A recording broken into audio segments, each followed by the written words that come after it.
Hi guys, samahan niyo po ako magluto ng imang telang pork tocino. Nabili namin to sa Mercury Drug.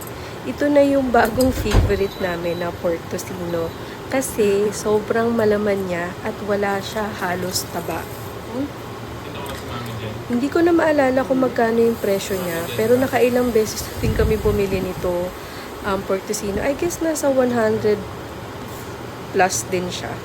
100 plus, tapos 500 grams. So, itong imang telang, sa Mercury Drug lang talaga siya nabibili. Meron din sila ng pork tapa. So, makikita nyo guys, puro talaga siya meat.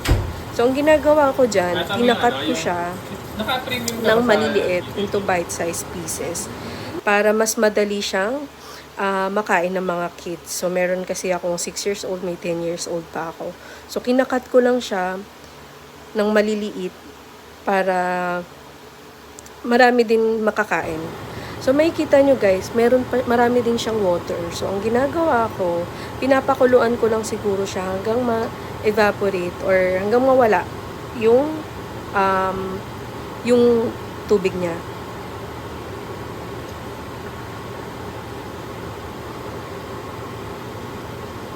Yan, tapos tinatakpan ko lang din talaga siya. And then, after 5 to 10 minutes, makikita nyo nag-evaporate na siya. Ayan, kumonti na yung sabaw niya. Tapos, parang ano na lang din siya. Parang syrup na lang siya. Ayan.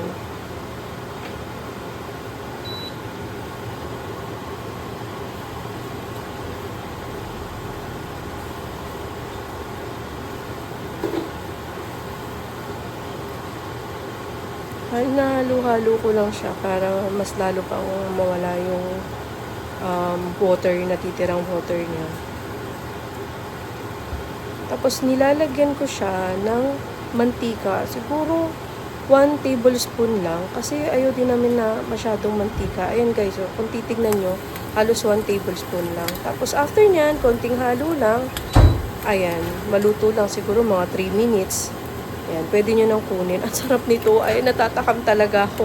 Pag nakikita ko yung mga glaze na yan, ang sarap niya talaga.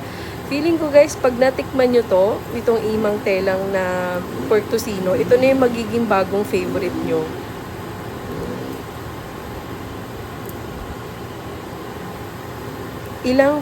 Ilan kami na kumain ito? Siguro mga 5. 5 kami na kumain ito. Naghati-hati.